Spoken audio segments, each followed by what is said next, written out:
ইলিশ মাছটা এখন আমি কুটে নেব।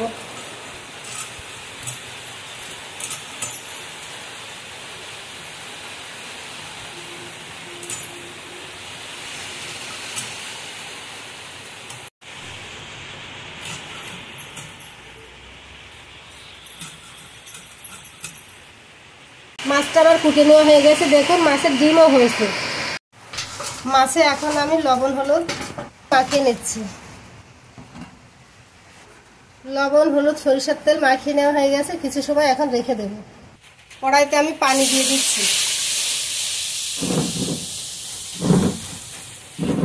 পানির মধ্যে লবণ হলুদ দিয়ে দিলাম। পানির মধ্যে আমি সরিষা বাটা দিয়ে দিচ্ছি।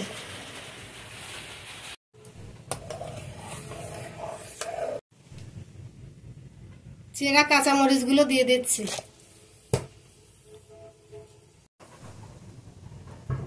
ঝোল ফুটে উঠেছে, এখন মাছগুলো দিয়ে দিচ্ছি।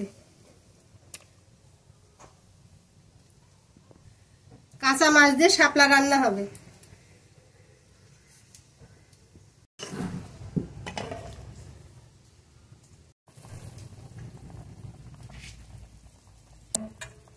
ধুয়ে রাখা শাপলাগুলো এখন দিয়ে দেব।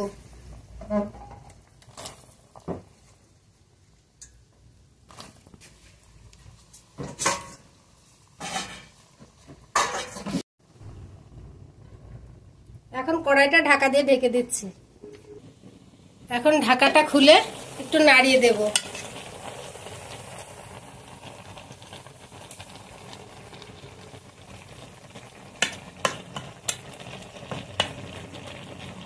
ঢাকা দিয়ে আবার ঢেকে দেব। এখন আর জাল করব না, এটা নামিয়ে নেব। ফোড়নের জন্য কড়াইতে সরিষার তেল দিয়ে দিচ্ছি। তেল গরম হয়ে গেছে, এখন জিরা এবং কালো জিরা তেলে ফোড়ন দিচ্ছি।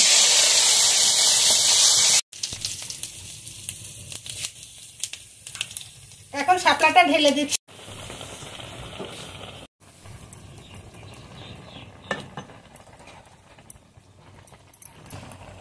রান্নাটা আমার হয়ে গেছে, এখন নামিয়ে নেব।